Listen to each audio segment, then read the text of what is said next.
धन्यवाद। आज मैं इस स्मृति पाठ के तीसरे चरण में, पहले लेखक जो है जब बाल अवस्था में है जब कुएं में कूदने की ठान ली है और सोच रहा है कि जाएंगे और पहले डंडा से सांप को मार देंगे, उसके बाद चिट्ठी उठाएंगे ऊपर आ जाएंगे, ऐसा सोचता है। आगे क्या होता है उस घटना का वर्णन हम इसमें देखेंगे।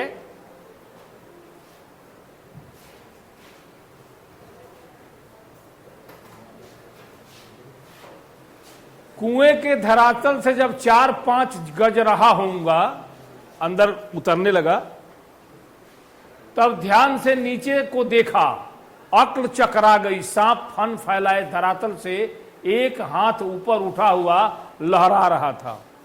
पूंछ और पूंछ के समीप का भाग पृथ्वी पर था, आधा अग्रभाग ऊपर उठा हुआ मेरी प्रतीक्षा कर रहा था। नीचे डंडा बंधा था। मेरे उतरने की गति से जो इधर उधर हिलता था, उसी के कारण शायद मुझे उतरते देख सांप घातक चोट,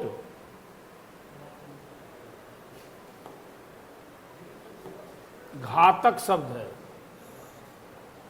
धोखे से चोट के आसन पर बैठा था। सपेरा जैसे बीन बजाकर काले सांप को दिखलाता है और सांप क्रोधित हो फन फैलाकर खड़ा होता है और फुंकार मारकर चोट करता है। ठीक उसी प्रकार सांप तैयार था। उसका प्रतिद्वंदी मतलब उससे विरोध करने वाले, मैं उससे कुछ हाथ ऊपर धोती पकड़े लटक रहा था। धोती डेंग से बंधी होने के कारण कुएं के बीचों बीच में लटक रही थी। जो मोटा सा लकड़ी था ना उस पर, उसके बीच में लटक रही थी और मुझे कुएं के धरातल की परिधि के बीचों बीच में उतरना था। परिधि समझते हो ना, इसको क्या कहते हैं? पेरीमीटर। अरे मैथ में जानते हो कि पेरीमीटर क्या होता है? जो सर्कल होता है पूरा। तो अब इसको समझिए, पहले जो उसकी सोच थी वो दूसरे ढंग की थी कि जाएंगे नीचे, उतरेंगे, सांप को मार देंगे, चिट्ठी उठाएंगे, ऊपर आ जाएंगे। लेकिन लटकते लटकते जब 1-2 हाथ ऊपर रहा, नीचे की तरफ देखता है तो नीचे जो है सांप कुंडली मार के बैठा हुआ है और उसमें अपने शरीर को एक हाथ निकाल के इसे फन काट के एकदम क्रोध के मुद्रा में उसकी तरफ देख रहा है। आई लटक रहा है बीचों बीच। अब उस वक्त उसकी स्थिति का आकलन कीजिए, क्या करें? ऊपर जल्दी जा भी नहीं सकते हैं, चिट्ठी ले जाना भी जरूरी है, सारी हैकड़ी निकल गई, ये करेंगे वो करेंगे, सब फेल। ये वैसी स्थिति है। आप अपने गांव में नाटक उटक कभी खेले हैं? नाटक ड्रामा, नाटक में हम जैसे बहुत पाठ याद करते हैं, सब याद हो जाता है, लेकिन जब स्टेज पर जाते हैं, जब पर्दा खुलता है, वहां पर जब अगर 1000 आदमी है तो 2000 आंखें आपको देख रही है, वहां सब कुछ भूल जाते हैं। पैर लगता है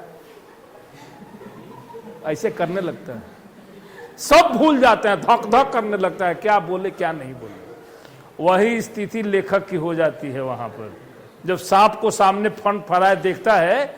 जिस तरह से ये मदारी जो है, एक सपेरा बीन बजाता है और उसको क्रोध में भड़काता है तो सांप फन मार के खड़ा हो जाता है। ठीक वही स्थिति। अब वो फन मार के क्यों खड़ा हुआ? वो डंडा जो नीचे लटका हुआ था, धोती पकड़ के नीचे, वो तो हिल रहा था डंडा, तो उसके दिमाग में था कि डंडा से कोई मुझको मारने के लिए आ रहा है। इस परिस्थिति में अपने आप के वो संरक्षण की मुद्रा में, क्रोध की मुद्रा में खड़ा था।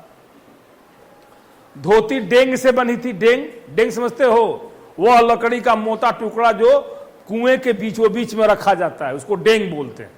डेंग के बीचों बीच में वो बांधा हुआ था, तो ठीक सर्कल के बीच में उतर रहा था वो, और ठीक उसके नीचे क्या था?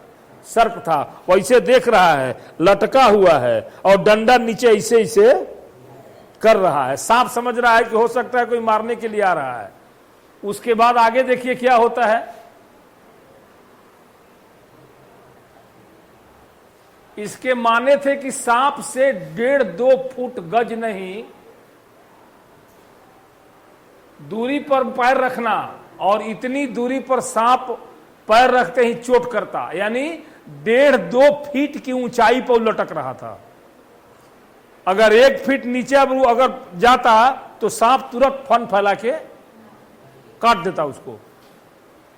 चोट कर स्मरण रहे, कच्चे कुएं का व्यास बहुत कम होता है। कुआं जब खोदा जाता है ना, उस वक्त उसका व्यास समझते हो?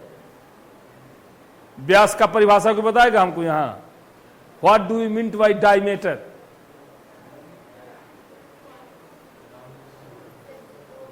वह रेखा जो किसी वृत्त को दो बराबर भागों में बांटती है, उसे व्यास कहते हैं। हम लोग हिंदी वाले हैं, अंग्रेजी समझ में कम आता है। वृत्त को दो बराबर भागों में बांटने वाली रेखा को व्यास कहते हैं। तो जो ये कुएं का व्यास जो था कच्चा था, उस जमाने में ये जेसीबी तो था नहीं कि लोग फटाफट मिट्टी काट करके कुआं खोद लेंगे। कुदाल और ये क्या कहते हैं, छैटी से माटी निकाल के फेंका गया होगा, इसलिए उसका व्यास कम था और उभड़ खाबड़ था दोनों तरफ। ऐसी दशा में कुएं में सांप से अधिक 4 फीट की दूरी पर रह सकता था। जैसे मान लीजिए कि उस कुएं का जो व्यास था, अगर कुएं के एक कोने में अगर खड़े होंगे तो ज्यादा से ज्यादा हम 4 फीट की दूरी पर सांप से अलग खड़े रह सकते हैं, इससे ज्यादा गुंजाइश नहीं था। उसके बाद वह भी उस दशा में जब सांप मुझसे दूर रहने का प्रयत्न करता, अगर सांप मुझसे दूर रहने की इच्छा रखेगा तब हम 4 फीट की दूरी ले सकते हैं। अगर धप से गिरे तब तक काट लिया तुरंत, बस गाज फेंक के काम खत्म। आकलन करो इस सीन का कि इस पोजीशन में अगर हम जाएंगे तो क्या होगा। यही विशेषता है श्रीराम शर्मा, आचार्य श्रीराम शर्मा जो है, इस लेखक की यही विशेषता है कि लेख को इस ढंग से बना के लिखता है कि आप ध्यान देंगे तो लगेगा कि हमारे सामने ये घटना घट रही है। इसी में ही माहिर थे, इसी काम में। जिसको पढ़ने का मन नहीं वो बाहर भी जा सकता है, हम उसको मना नहीं करेंगे।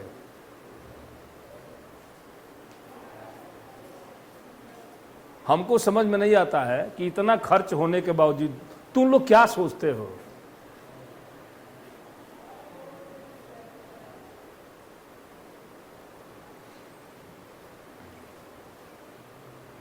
थकावट से ऊपर चढ़ भी नहीं सकता था। अब तक प्रतिद्वंदी को पीठ दिखाने का निश्चय नहीं किया था। यदि ऐसा करता तो कुएं के धरातल उतरे बिना क्या ऊपर चढ़ सकता था। धीरे धीरे उतरने लगा। एक एक इंच ज्यों-ज्यों मैं नीचे उतरता जाता त्यों त्यों मेरी एकाग्रचित्ता बढ़ती जाती। एकाग्रचित्ता मतलब एक टक देखने की स्थिति। मुझे एक सूझ मतलब समझदारी सूझी। दोनों हाथों से धोती पकड़े हुए मैंने अपने पैर से कुएं के बगल में लगा दिए। दीवार पर पैर लगाते ही कुछ मिट्टी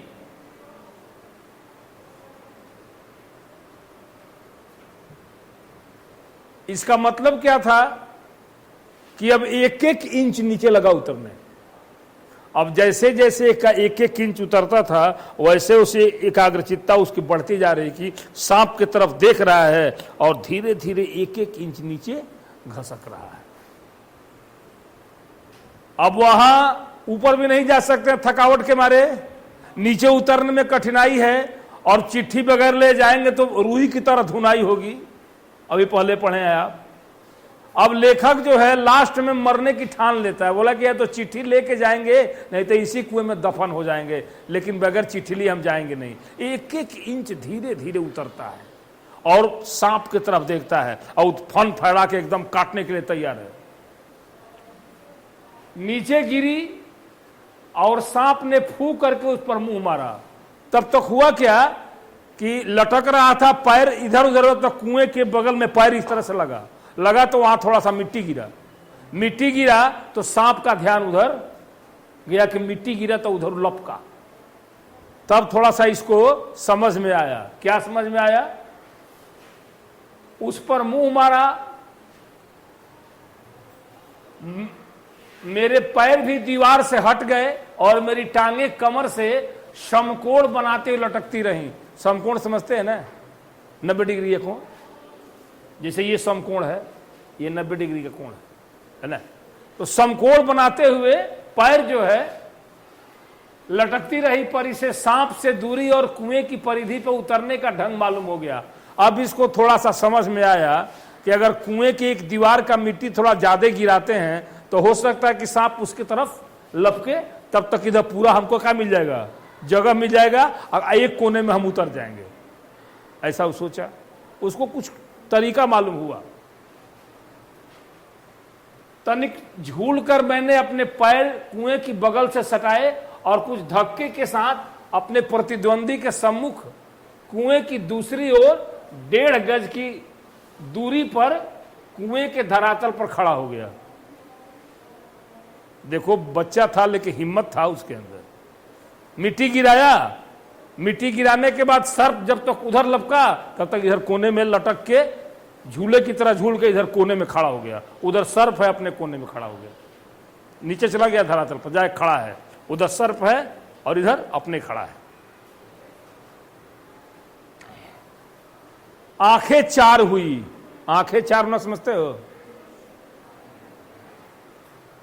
एक आपको बताएं, एक जगह गए हुए थे बलिया जिला तिलक में, हम गए हुए थे। एक वहां पंडित था, लगा अंग्रेजी बोलने। अपने तरफ से गए हुए थे हम, तो हमारे तरफ से हम ही उसमें चाहे कम चाहे ज्यादा पढ़े लिखे थे। अंग्रेजी बोलने लगा। हम बोले कि क्या उपाय लगाएं कि इसका मुंह बंद हो जाए। हमारे दिमाग में एक बात आ गई, 4 मिले 64 खिले 20 रहे करजोर, हृदय से हृदय मिले तो पुलकित 7 करोड़। ये बोल दिया, चुप हो गए। और पंडित जी, सर इसका अर्थ क्या होगा? तो लिखवाएंगे तो बताएंगे। नहीं बताए उसको अर्थ, चले आए घूम करके। फोन किया कि सर इसका अर्थ बता दीजिए। उसके बाद तिलक में गए तो उसको अर्थ बताए।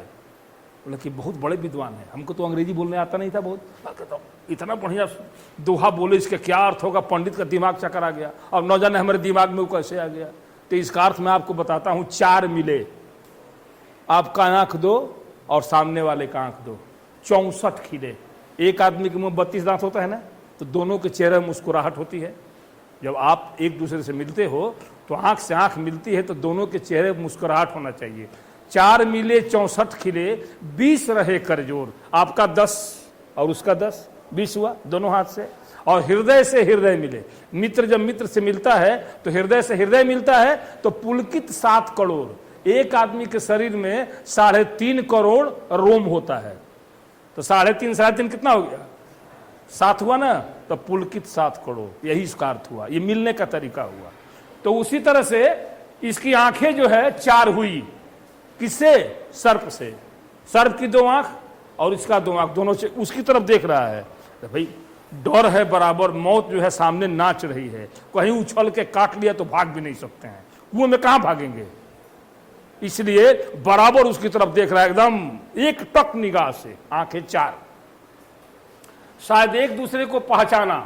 सांप को चक्षु श्रवा कहते हैं। चक्षु मतलब आंख, श्रवा मतलब सुनने वाला। सांप को कान होता है क्या? देखें, आंख से सुनता है। चक्षु श्रवा, आंख से सुनने वाला। वह जीव जो आंख से सुनता है, क्या कहते हैं उसको? सर्प।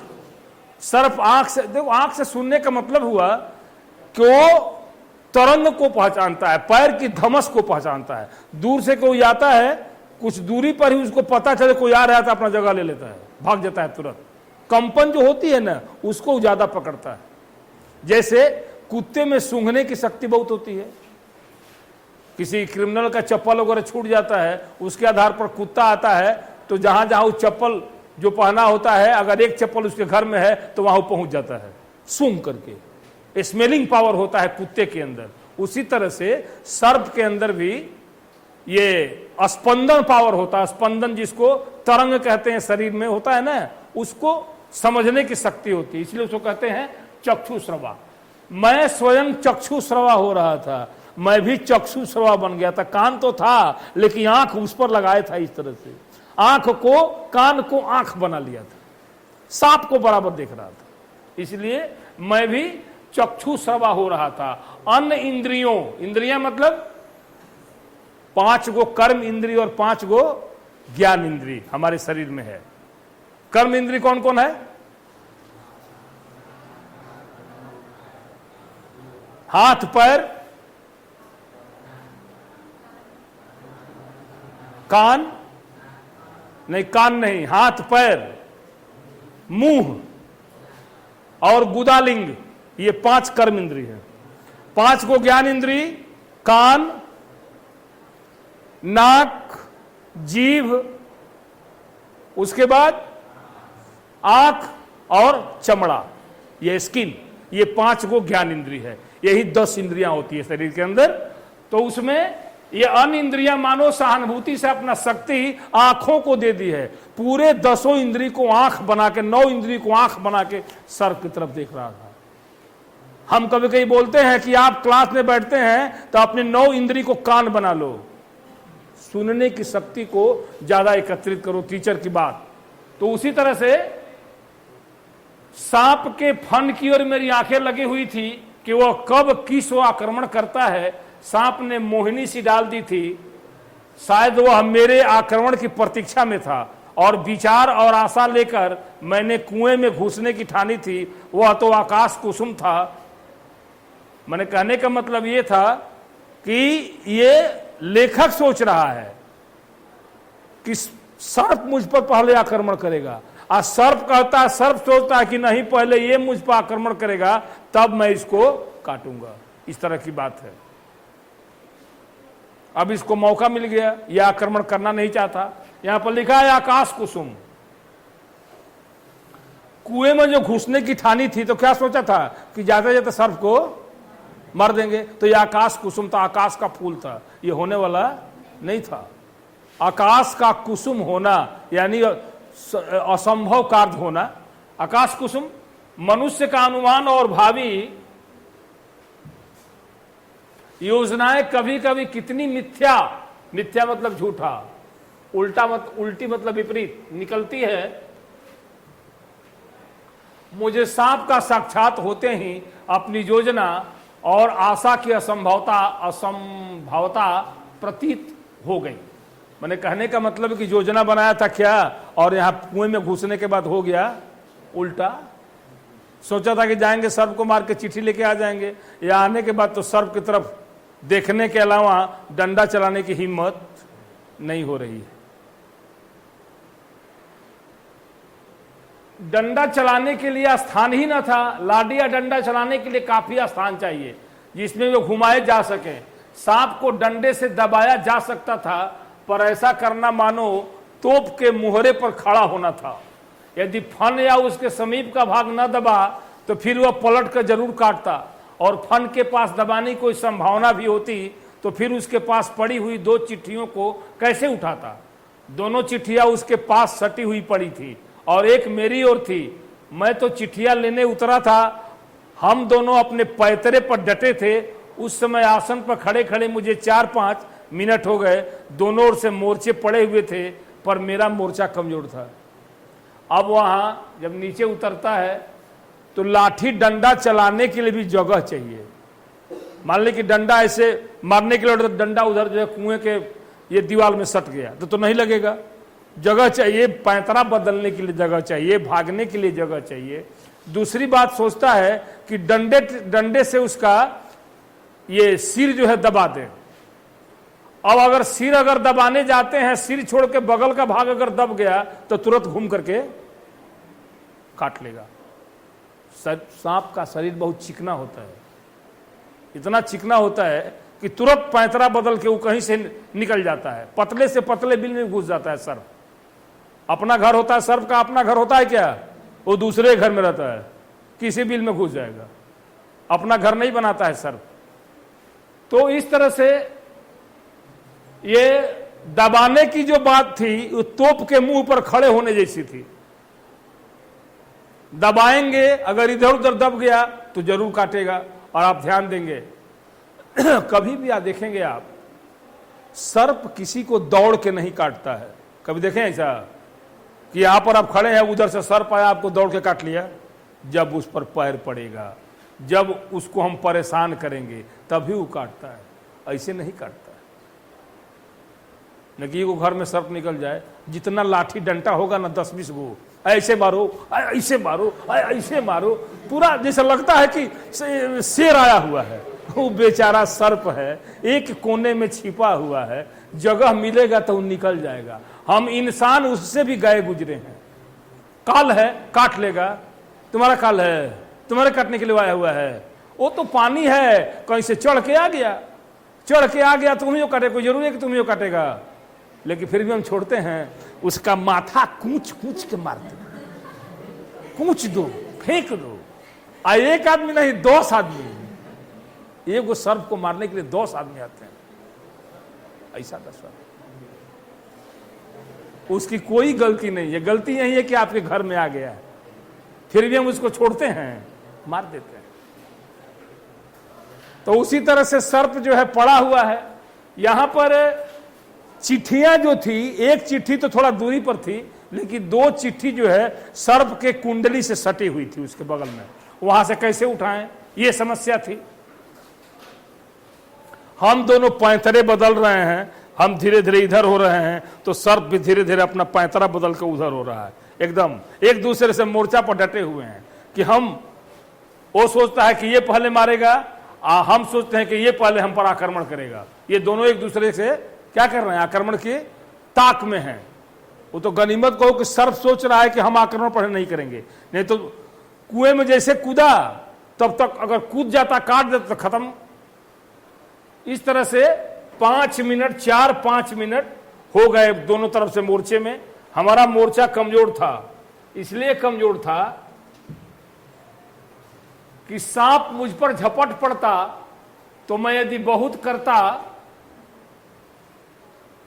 तो उसे पकड़कर कुचल मार देता, पर वह तो अचूक तरल विष मेरे शरीर में पहुंचा देता। जैसे मान लीजिए अगर सांप मुझ पर झपट जाता तो ठीक है, डंडे से हम मार देते, लेकिन अगर झपट करके अगर पकड़ लेता तो उसका विष तो हमारे शरीर के अंदर चला जाता। अब उसको मारे चाहे छोड़े, विष तो अंदर चला गया। ऐसा लेखक अपने मन में सोच रहा है। अपने साथ मुझे भी ले जाता, अब तक सांप ने वार न किया था, इसलिए मैंने भी उसे डंडे से दबाने का ख्याल छोड़ दिया। सर्प मुझ पर वार नहीं किया था, इसलिए अपने दिमाग से इस बात को निकाल दिया कि डंडे से इसको दबा करके और लात से दबा देंगे और चिट्ठी को उठा लेंगे। सर्प जब घायल हो जाता है तो और खतरनाक बन जाता है, ध्यान रखना। सर्प अगर घायल हो गया, उस अवस्था में जो भी होगा उसको बिना काटे हुए छोड़ता नहीं। अब प्रश्न था कि चिट्ठियां कैसे उठाई जाए। एक सूरत थी, माने हालात, डंडे से सांप की ओर से चिट्ठियां सरकाया जाए। अभी सोच रहा था कि अगर सर्प वहां है, बगल में चिट्ठी है, तो डंडे से चिट्ठी को इस तरह से सरकाया जाए सर्प को, ताकि पता चले कि हमको मार नहीं रहा है, चिट्ठी खींच रहा है। सरकाया जाए बस, और कोई सरकाया जाए। यदि सांप टूट पड़ा तो कोई चारा न था, कुर्ता था और कोई कपड़ा न था, नंगा था। कुर्ता खाली नंगा हो गया था, लेकिन धोती तो बंधा हुआ था रस्सी में। छोटा बच्चा था, दोनों एगो नंगा भाई ऊपर जो है नंग धड़ंग दिगंबर पड़ा हुआ है, और एगो नंगा भाई नीचे ये कुएं में पड़ा हुआ, कोई वहां नहीं है। अब देखो वहां पर कोई आता जाता नहीं है, घर के लोग भी दोनों की खोज में नहीं आते हैं। सांप के मुंह की ओर करके उसके फन को पकड़ लूं। अब देखिए, कोई कपड़ा भी नहीं था कि तुरंत कपड़ा उस पर फेंक के उसको फन को पकड़ लें, ऐसा भी सोचता है। पर सांप के मुंह की ओर करके उसको फन को पकड़ लूं, मारना या बिल्कुल छेड़खानी न करना, ये दोनों मार्ग थे। सो पहला मेरी शक्ति के बाहर था, बाध्य होकर दूसरे मार्ग का अवलंबन करना पड़ा। दूसरा मार्ग क्या था? मारना, और नहीं तो बिल्कुल छेड़खानी न करना। सांप जहां है वहां पड़े रहने देना। तो पहली बात, मारना तो मेरे बस की बात नहीं थी। अब मैं ये सोचा कि इसको डिस्टर्ब नहीं करें और किसी तरह चिट्ठी को पहले अपने कब्जे में करें। तो इस तरह से अवलंबन करना पड़ा। अब कहने का मतलब है कि अब तक मैंने जितना पढ़ाया, ये सारी घटनाएं कहाँ की है? कुएं के अंदर की है। मैं कुएं में जाऊंगा और सांप को मार दूंगा डंडे से और चिट्ठी लेके आ जाऊंगा, ये सारी योजना लेखक की कुएं की बाहर की थी, लेकिन कुएं के अंदर उतर करके आज जो भी मैंने आपको पढ़ाया अभी तक, वो सारी बातें कहाँ है? कुएं के अंदर की है। सांप को देखता है लेखक, उसके मन में क्या प्रतिक्रिया होती है, क्या वो सोचता है, नहीं सोचता है। तो अब तक मैंने इसको पढ़ाया, अब मैं आपको थोड़ा सा क्वेश्चन में जाएंगे, आपसे मैं पूछूंगा अब तक जो आज जो मैंने आपको पढ़ाया उसके संबंध में आपसे पूछेंगे कि आप कितना कुछ समझ पाए हैं, नहीं समझ पाए हैं। इसलिए कि इसके आगे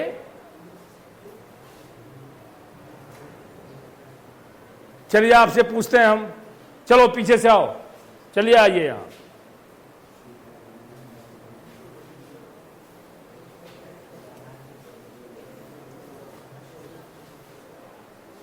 कुएं में लेखक कहां लटक रहा था? कुएं के बीच में लटक रहा था। कुएं में के बीच में लटकने का कारण क्या था? क्योंकि कुएं के ऊपर एक मोटा सा लकड़ी था। अच्छा, बीच में। हाँ, उसी में उसका धोती बांधा गया था। कहाँ बांधा गया था धोती? कुएं के बीच में जो लकड़ी था उसी के बीच में। उसके बीचों बीच में।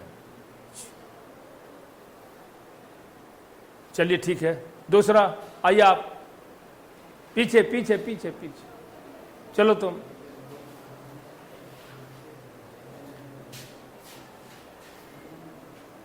पहले तो लेखक सोचा था कि कुएं में जाएंगे, डंडे सर्प को मार देंगे, चिट्ठी लेके आ जाएंगे, लेकिन नीचे उतरने के बाद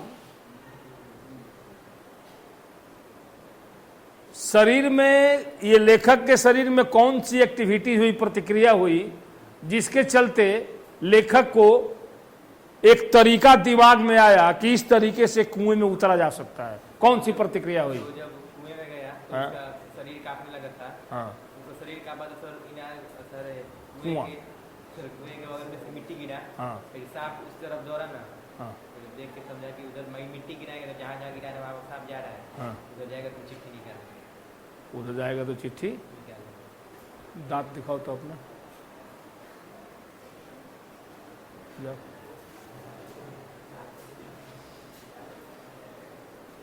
इंसान को हर चीज ढंग का नहीं मिलता है, और उसका शरीर बहुत सुंदर है कि दांत की व्यवस्था सही नहीं है, जैसा चाहिए वैसा नहीं है। किसी किसी का दांत बहुत सुंदर होता है, इतना सुंदर ढंग से वो लगाया हुआ रहेगा कि बहुत सुंदर लगेगा। तो अपनी अपनी बात है। चलिए इसमें से आइए पीछे। चलो तुम पीछे। आया था तुम? अच्छा, बगल वाला आप आइए, आइए।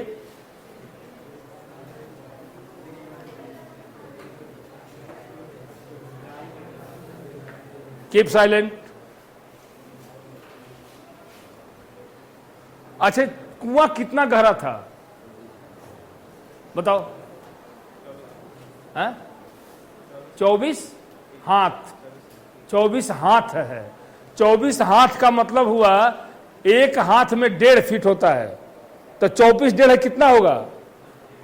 डेढ़ा पढ़ा है। 24 डेढ़े 36, 24 डेढ़े 36 फीट था गहरा कुआं। लेखक उस कुएं में उतरा।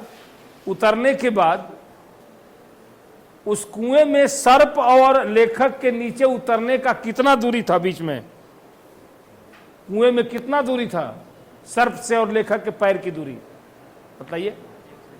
1 से 1.5 नहीं। एनीबडी? कोई? कितना दूरी था? 2 से 2.5 नहीं, आप सुने नहीं ढंग से। एनीबडी? कोई जो बताएगा ऐसा करेगा, 2 हाथ करेगा ऐसे, 2 इस तरह से। किसको मालूम है लेखक कुएं के अंदर सर्प से कितनी दूरी पर खड़ा था? हाँ आओ, चलो बताओ, आप जाइए।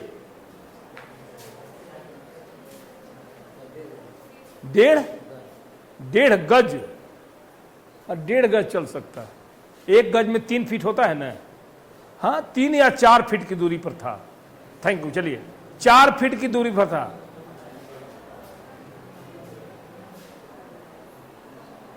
इधर लड़की में आओ, तुम आओ, आओ तुमसे पूछते हैं। चलो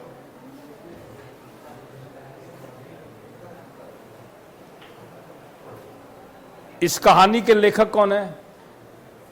इधर घूमो, इधर घूमो। कौन है? श्री राम शर्मा। लेखक जब कुएं के अंदर पहुंचता है तो नीचे उतर जाता है।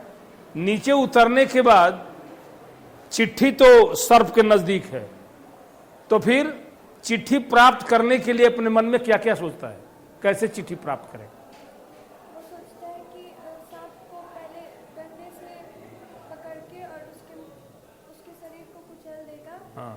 और फिर सोचता है कि धीरे धीरे डंडे से चिट्ठी को सरका के हाँ। और निकाल देगा। Thank you. चलो, अच्छा। मैंने पहले तो उसके दिमाग में बात आई कि डंडे से सर्प को क्या करेंगे, दबा देंगे, और दबाने के बाद ऐसे उठा करके चिट्ठी को पकड़ लेंगे, ये बात दिमाग में आई। फिर तुम इधर आओ।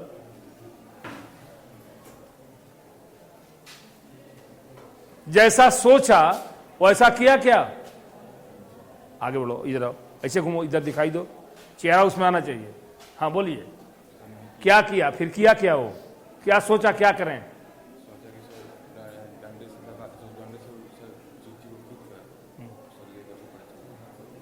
वहां दो ऑप्शन था। एक तो सोचा कि सर्प को मारेंगे, दूसरा ऑप्शन था कि उसके साथ छेड़खानी नहीं करेंगे। दोनों में क्या किया? वो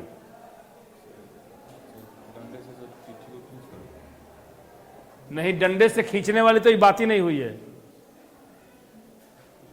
वहां पर दो ऑप्शन है। एक सोचता है कि या तो सर्प को हम मार देंगे और नहीं तो उसके साथ छेड़खानी नहीं करेंगे। तो दोनों में वो क्या किया? छेड़खानी नहीं किया। सांप को मारा क्यों नहीं? सांप भी इसको नहीं काट रहा था, वो इस पर आक्रमण नहीं कर रहा था, इसलिए वो भी सर्प को मारना नहीं चाहता था। Thank you. चलिए, अच्छी बात।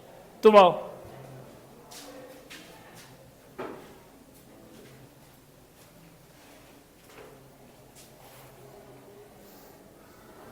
धोती की संख्या 5 है ना?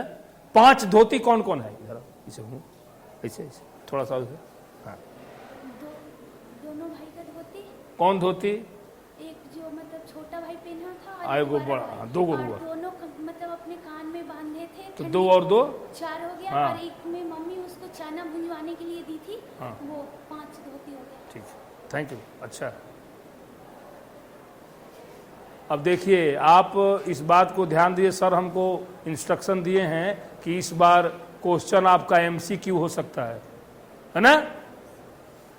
तो अभी जो ये कहानी चल रही है, इसमें से हम देख सकते हैं लेखक और उसके छोटे भाई दोनों को मिलाकर कितनी धोतियां थी जिसकी रस्सी बनी? 4, 5, 3, 8। 4 गो ऑप्शन होगा, उसमें सही होगा उस पर चील लगाएंगे। इसी तरह से आप दिमाग में रखेंगे बात को, इसी पोजीशन में पढ़ना होगा।